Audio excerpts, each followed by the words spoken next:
Okay guys, welcome back to my channel. May napanood na naman kasi ako kaya hindi rin ako mapakali na mag-post o mag-vlog, no? Doon sa babae na yan, ano? Babaeng na ipinost ko kanina. Mapagpalang gabi sa ating lahat. Luzon, Visayas, Mindanao, pati sa iba't ibang panig ng bansa at sa mga ka-vlogger ko at sa mga albularyo, yung mga tumutulong sa tao. Kung sila may namimera, sa kanila na yun, problema na nila yun, diskarte na nila yun, no? May kanya-kanyang diskarte para mabuhay sa mundo. Okay guys, itong babaeng to, imbis na makatulong, hindi, ano, nakakasira pa siya. Okay, bali kasi nga ang mga hindi nakikita ng doktor, no, at tinatawag na yan na no findings lagi, no findings, tapos ilalabas na, no findings, walang makita. Ibig sabihin, spiritual ang gumagambala. Di ba? Yun ang sinasabi ko, laging no findings. Pero may sakit ng tao. Di ba? Dahil ang kailangan talaga ay albularyo. Yan guys, tandaan nyo, no? At ang isa pang mga naririnig ko, no?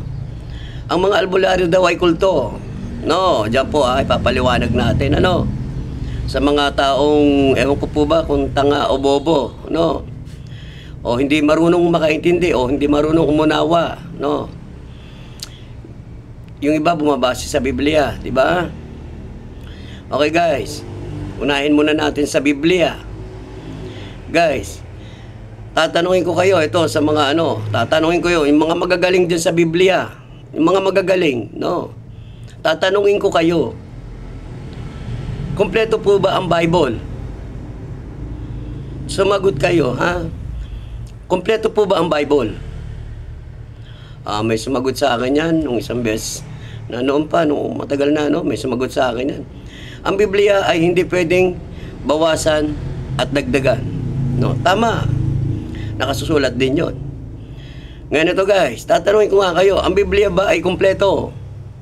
Sa istorya, sa mga pangyayari, ng mga nilikha ng Diyos? Kumpleto po ba? Hindi. Kulang guys, kulang. Ngayon guys, maraming mga libro na Biblia na hindi na isinama sa Biblia. Maraming libro na hindi isinama sa Biblia. Tandaan ninyo, dahil sa Biblia pa lang nagkakagulo na kayo. Hindi kayo magkaintindihan, no? Hindi kayo magkaintindihan.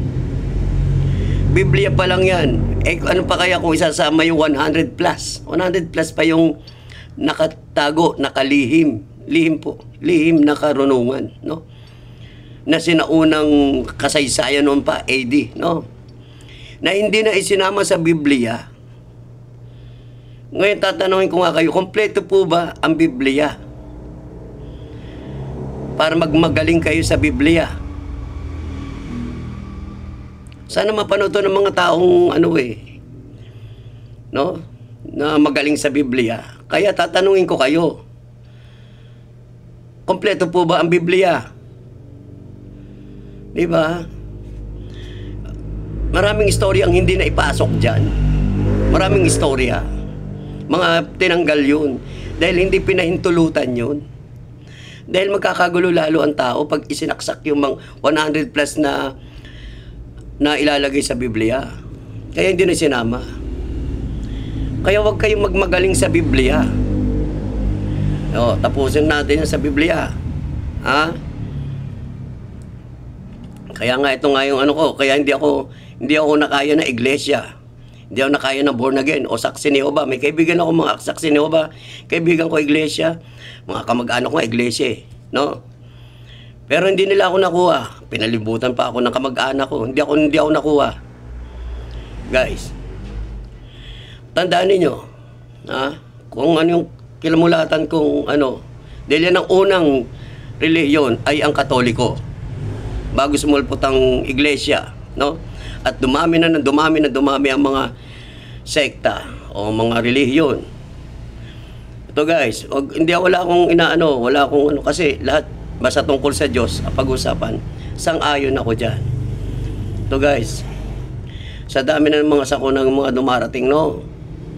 Dapat po malaman na ninyo No? Ang albularyo, yan, dyan ha, kasi sinasabi nila yan ay kulto. Malabo po yan.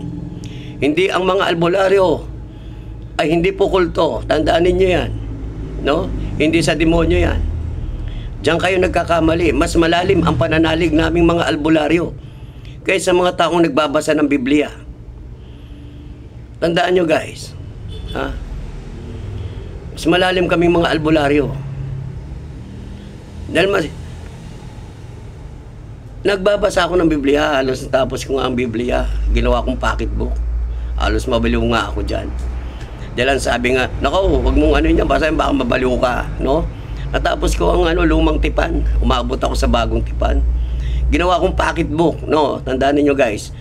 Hindi nyo kailangan kabisaduhin. Kasi mababaliw kayo. Gawin yung pocketbook. Basahin nyo mga istorya. No? Pero ni isa, nung mga anong yun, nabasa mo lang siya. Pero hindi mo siya makakabisado. Tandaan nyo yan guys. No? Sabi nga sa akin, oh baka mabaliw ka, nagbabasa ka ng Biblia. Hindi nakakabaliw ang Biblia. Tandaan ninyo. Huwag niyong kabisaduhin. Alamin nyo lang. Ganun guys, no? Kaya huwag kayong magmamayabang sa mga Biblia. Ha? Dahil ang Biblia ay hindi kompleto.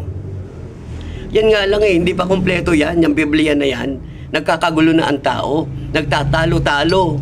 Na hindi naman dapat pagtalunan. Naintindihan nyo po ba? Oh, guys, tas ito, balik tayo sa albularyo. Ang albularyo kasi, mga lihim na karunungan ang inaaral, pero hindi po yan sa kulto. Ang kulto po, kung siguro napapanood nyo naman sa mga pinikula, ang kulto ay may mga iniaalay pang babae, tapos sinasaksak nila, inihiwa, yan kulto, tas mga yun yung mga sinasamba nila ay kay Satanas. Ngayon kaming mga albularyo, Diyos Ama, Diyos Ina, Diyos Anak, at Diyos Espiritu Santo. No? Sa albularyo, paano nyo masasabing sa kulto yan? No? Paano nyo masasabi sa kulto yan? Kayo magpaliwanag. Tapos, dahil daw kumot maraming ganito. Ito. Yan, mga ganito. At saka yung mga ganito, guys. Maraming ganyan. Yan. Yan daw ay sa kulto. Ha? Papaliwanag ko naman sa babaeng tanga, no? Paliwanag ko naman sa babaeng tanga. Okay. Ang mga ganyan, nakikita niyo yan? Yan ay nagmula sa kalikasan. Ano ba nilikha ng Diyos? Nilikha ang mundo. Ang Diyos ang naglikha niyan. Maging bato, maging bakal, maging plastic, maging tanso man yan, aluminum man yan, o maging bagay man yan na kahit anong yan ay nandito sa mundo. No? Gawa ng Diyos yan nilikha ng Diyos yan na magagawa, mapapakinabangan ng tao. Ginawa ng Diyos yan, walang nilikha ang demonyo. Dahil hindi niya kaya ang kapangyarihan ng Diyos. Ha? Kaya huwag niyo sasabihin ng mga albularyo ay mga kulto. Tandaan niyo, magalit na ang magalit sa akin. No? Pero sinasabi ko sa inyo, ang mga albularyo ay hindi kulto. Ha? Tandaan niyo yan. Dahil mas malalalim ang mga pinag-aaralan naming mga albularyo. Mga kalihim-lihimang mga salita. Ito pa isa guys. Ha? Nakarinig lang kayo ng orasyong Latin o mga salitang Latin, sasabihin nyo ay sa demonyo o sa kulto. Kung di ba naman kayo mga tanga, mga gago? Alam nyo kung bakit? Nung sinakop tayo rito ng Kastila, ano ba ang mga salita ng mga yan? Sige kayo, sino ba ang unang sumakop dito sa Pilipinas? O pangalawang sakop yata yung Kastila? O unang sumakop? Nung sinakop tayo ng Kastila, kailangan ang salita mo raw ay Latin, Espanyol. O, tapos makarinig lang kayo ng mga orasyon, ng mga dasal na Latin, sasabihin nyo ay sa kulto. Aba, mag-isip nga kayo. Baka yung lahi nyo nga, lahi pa ng Kastila eh. Di ba? Marami rito sa atin, may lahi pa mga Kastila. Tapos ano lang kayo ng mga Latin, ng mga orasyon ng mga Latin, sasabihin nyo sa kulto. Aba, hindi po ganon. Yan mga yan, oras, yan mga Orosiano, mga dasal na Latin na yan, ay galing sa mga Kastila. Nakakaintindi po ba kayo? Sana guys, maintindihan nyo, no? Kaya wag nyo sasabihin ang mga albularyo ay kulto. Hindi nyo alam, mas matindi pa ang mga pinagdadaanan ng mga albularyo kaysa sa inyo. Dahil kami, taimtim kami nagdadasal, dumidirekta kami pataas. Hindi na kami kung saan sang mga sekta-sekta pa. Direkta na kami sa taas. At ang magpapagaling ang Diyos Anak, ang Diyos Ama, Diyos Ina. Ha? Kaya kung mag-antanda ako, alam niyo kung ano? Sa pangalan ng Diyos Ama, Diyos Ina, Diyos Anak, at Diyos Espiritu Santo sa langit. Sa pangalan ng Diyos Ama, Diyos Anak, Diyos Espiritu Santo sa lupa. Naintindihan niyo po ba? Sana guys, sa mga taong mga mangmang at wala namang nalalaman sa mga ganito, manahimik na lang kayo, no?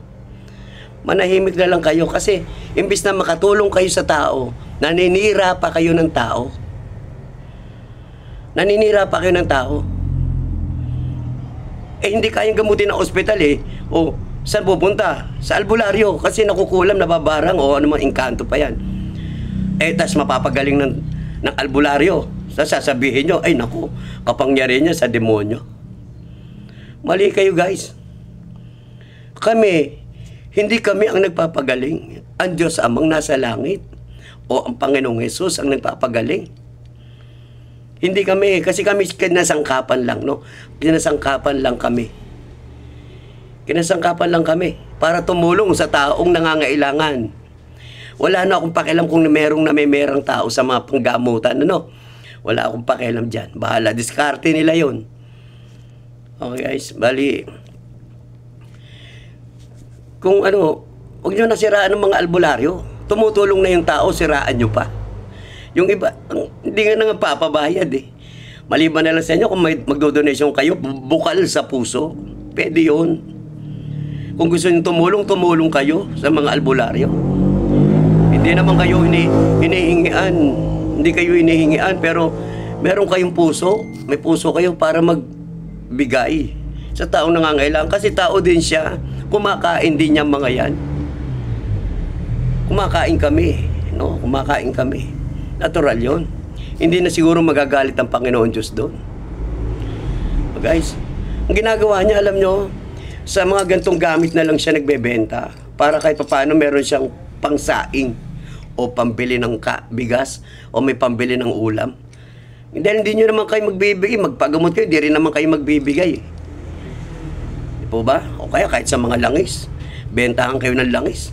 Okay lang yan. Di ba? Ang masama talagang ayaw ng Diyos, yung 5-6. Ayaw ng Diyos yan. Yan ang sabi ni Lola Ermitanya, no? Yan ang sabi ni Lola Ermitanya. Magbenta ka na ng kahit anong paninda, taasan mo pa ang presyo, hindi magagalit ang Diyos. Pero yung magpatubo ka ng pera sa kapwa mo, ay ayaw ng Diyos. Yan ang sabi Sabi lang, di sa akin. No? Mabang istorya kung sakaling kay kwento ko pa yung kay Lola Ermitanya. Ngayon guys, huwag nyo nang ibig sabihin, wala na nga kayong naitulong, no? Maninira pa kayo ng tao. Yun ang masakit sa aming mga albularyo. Tumutulong na kami, sisiraan nyo pa kami. Sabihin nyo pa, kulto. Iba po ang kulto, papaliwanag sa kanyo. Ang kulto, yun yung mga budol pati, no? Yung mga kulto, yung mga kukuha sila ng birhen. Papatayin nila yon, iaalay kay Satanas o sa demonyo. Para magkabisa lang ang kapangyarihan ng mga kulto, no? Yan ang sinasamba niyan, si Satanas. Pero kaming mga albularyo, Diyos Ama, Diyos Anak at Diyos Espiritu Santo. Ang Diyos Ina, kasama. At ang mga 7 anghel na tinatawag, ang mga susi. Tandaan ninyo, hindi kami naglilingkod kay Satanas. Naglilingkod kami sa Diyos Amang makapangyarihan sa lahat. No? Siya lang. Kaya dumadami na ang dumadami mga sakuna. Pinaparusahan na kayo O tayo. ng mga makasalanan sa mundo. No? Sinisira ang kalikasan. Isipin ninyo. No? Sinisira ang kalikasan. Dinudumihan ang kalikasan. Isipin ninyo yan. No? Yan ang hirap sa ating Pilipino.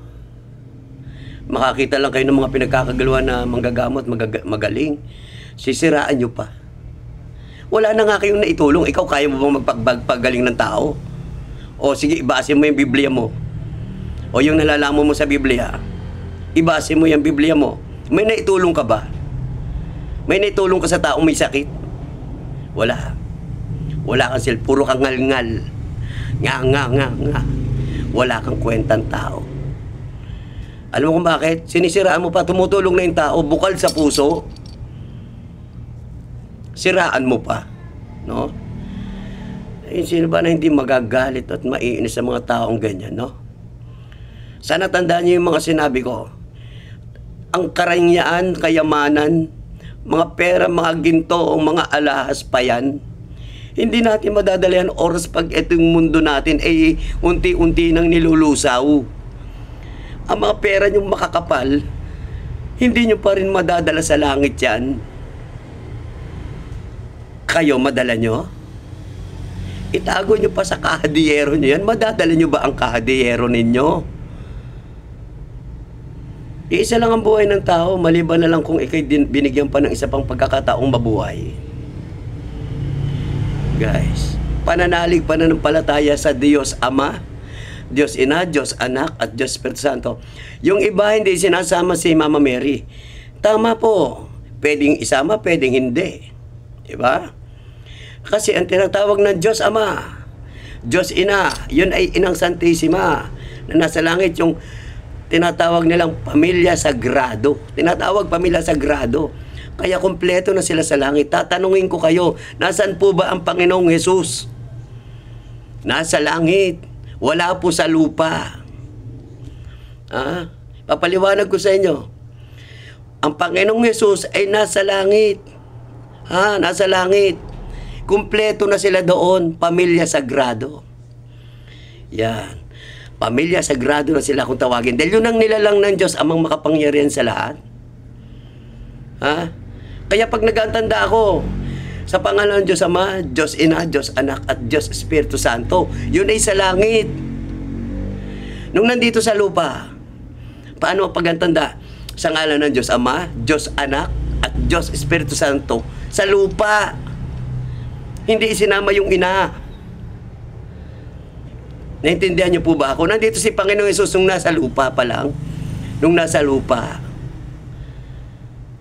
Nasa lupa si Panginoong Hesus. Ang dasal sa pangalan ng Diyos Ama, Diyos Anak, at Diyos Espiritu Santo, sa lupa. Umakit sa langit. O paano ngayon? Sa ngalan ng Diyos Ama, Diyos Ina, Diyos Anak, Diyos Espiritu Santo, kompleto. Guys. Kaya pag nagdasal ako, dalawang ang tanda ko Sa ngalan ng Diyos Ama, Diyos Ina, Diyos Anak, Diyos Espiritu Santo, sa langit. Sa ngalan ng Diyos Ama, Diyos Anak, Diyos Espiritu Santo, sa lupa. Sana guys, maintindihan ninyo ako. Huwag po kayong magmagaling sa Biblia. No? Huwag po. At hindi kailangan pagtalunan ng Biblia. Ewan ko kung kung mali ako o tama ako Ang dami nagtatalo-talo dahil sa Biblia. Hindi sila nagkakaintindihan at nagkakaunawaan. Parehas magagaling. Hindi naman kailangan pagdebatihan ng Biblia.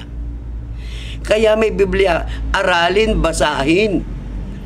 Basahin at pag-aralan. Unawain mabuti ang mga malalalim na salita.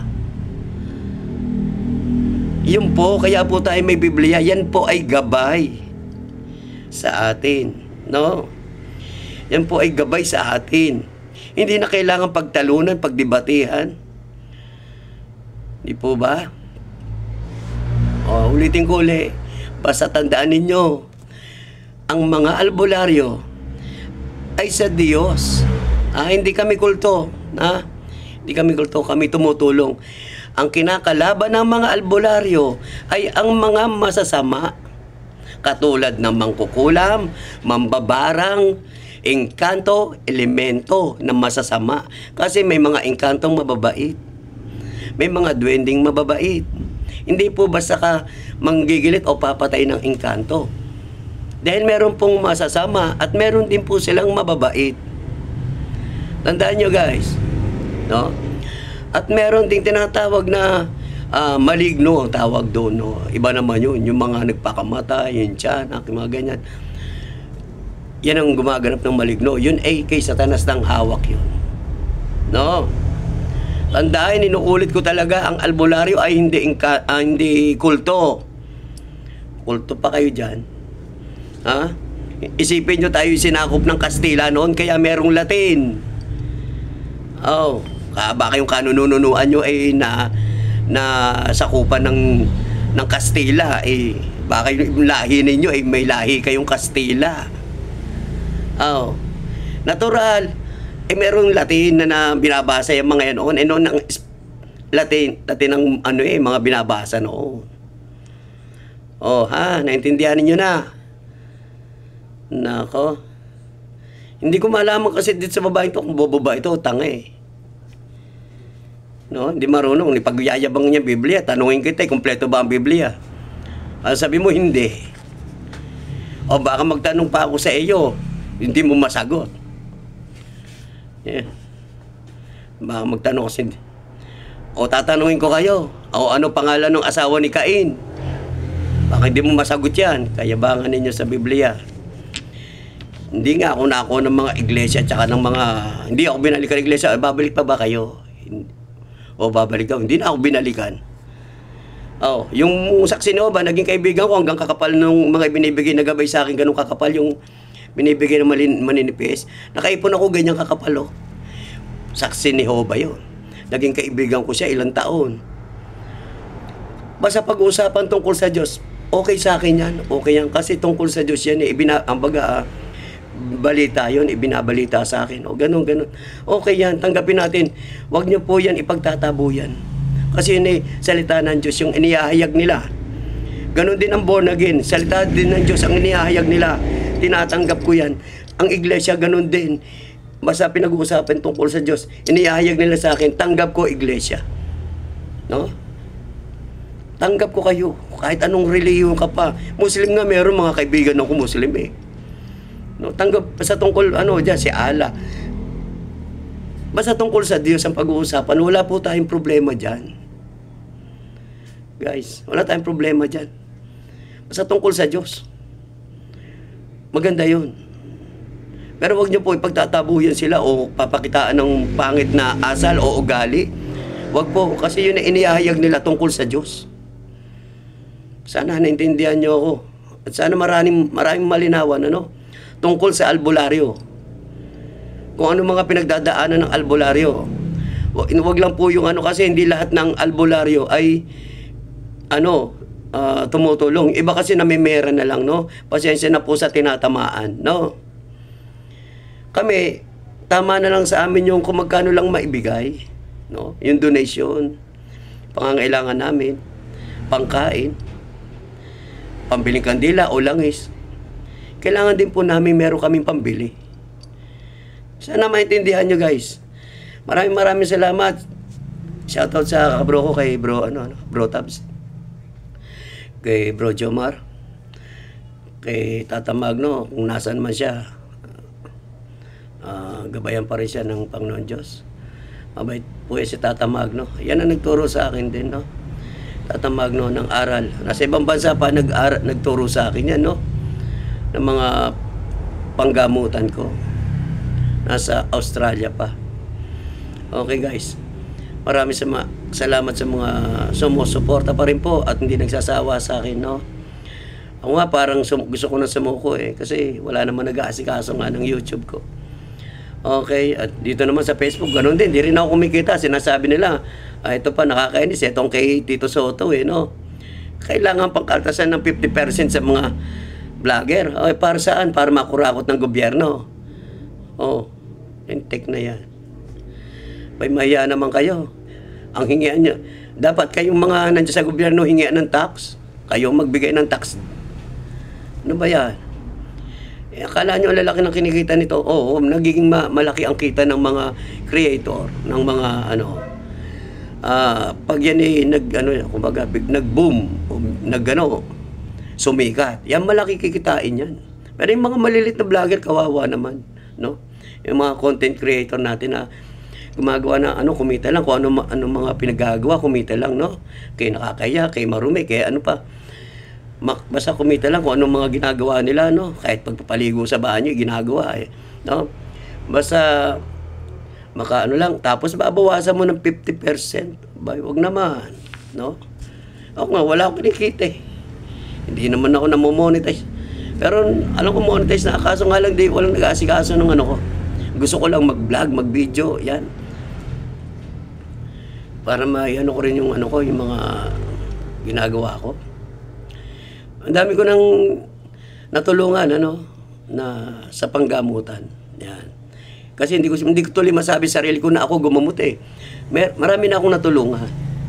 Hindi ko masabing nagamot, no? Kasi ang gumagamot po talaga, ang Diyos Amang makapangyarihan sa lahat, ang Diyos Anak. Sila po ang nagpapagaling sa mga taong may sakit. Ang hinihiling lang po namin, kilalanan ninyo na meron Diyos. Kilalanin ninyo na meron Diyos na nasa langit, no? Kami, kahit di nyo na kami kilalanin, okay lang eh. Ang kilalanin nyo lang, meron pong Diyos. Kasi malapit na po, inuunti-unti na sa pamamagitan ng mga dilubyo o mga sakuna. Inuunti-unti na po tayo. Guys, ingat po kayo. Okay, maraming salamat po at mahaba na po ang aking, pero marami pa po akong gustong sabihin, no? Okay, maraming salamat din sa sa mga mga taong natulungan ko. Maraming salamat din sa inyo. Sa dami na kasi hindi ko naman ibinablog o pinapakita yung gamutan ko, Hindi na. Kaya ko ipapaliwanag ko yung mga ginagawa ko matagal. Sila na lang nagbibideo ng mga panggamutan ko. Yan. At nawa po ay gabayan tayo ng Panginoon Diyos sa mga makapangyarihan sa lahat. Okay po. At tayo po ay sama-samang magkaisa. Isang isip, no? Isang isip lang tayo. Huwag niyong isipin na ang mga albularyo ay sama-sama. Makakita lang kayo ng himala, sasabihin niyo sa demonyo. Mali po kayo dyan. Mali. Makakita lang kayo na taong nakapagpapalakad ng mga may sakit. Sabihin nyo, ay nako, sa demonyo. Anong klaseng tao kayo? No? Anong klaseng tao kayo? Anong klaseng pag-iisip meron kayo? Ang isipin nyo, ay salamat sa Diyos at siya nakatulong. Ha? Salamat sa Diyos na pagaling niya yung tao na nangangailangan na wala nang pera. At gumaling. Dahil sa ospital, no findings, puro no findings. O kaya naman, pag may nakakita, kahit hindi naman yun sakit, sasabihin niyan, operahan yan. Magkano opera? Ilang daang libo? Operahan yan. Tapos pagkatapos, makamot ilang araw patay. No? Dahil, puro opera. Ano ba naman kayo? Hindi ko sinasiraan ng kasi ang doktor, kailangan natin ng doktor eh. Pag ikay na, halimbawa nasaksak, nahiwa, o nasugatan ka, o basta kailangan din natin doktor sa mga nahihiwa, nasugatan, yan. Kailangan din nila sa halimbawa, pag may opera sa appendix, pwede yan ang mga doktor na yan. Kaya hindi ko rin iwinawala ang mga doktor at hindi ko sinisiraan ng doktor. Kailangan natin ng doktor. Lalo sa mga bata dahil yan ang magbibigay ng mga vitamins, sa ubo, sa sipon. Kailangan natin ng doktor sa mga bata. Yan. Diba? Sa mga may sakit na, halimbawa may mga cancer, yan isa doktor. Yan. Pero pag yan hindi nakikita ng doktor ang mga findings niyan. Ang ibig sabihin, spiritual ang gumagambala.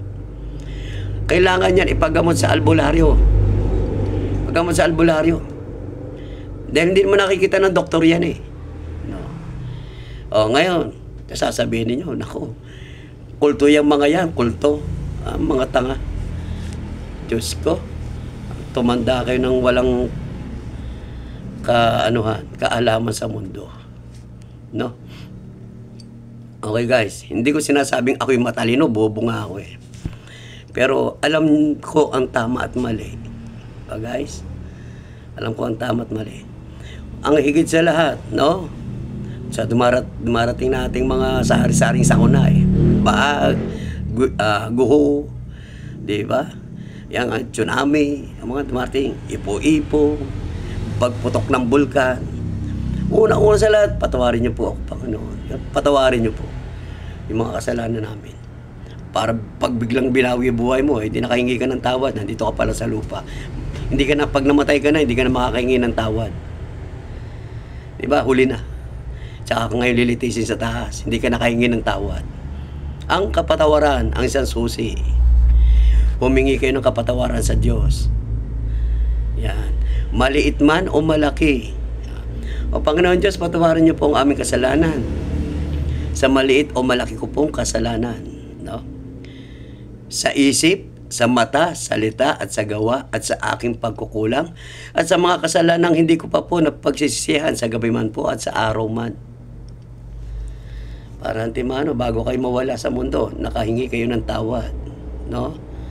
Ganun guys, susi yun. Okay, maraming salamat po. Okay, pagpalain po tayong lahat at gabayan.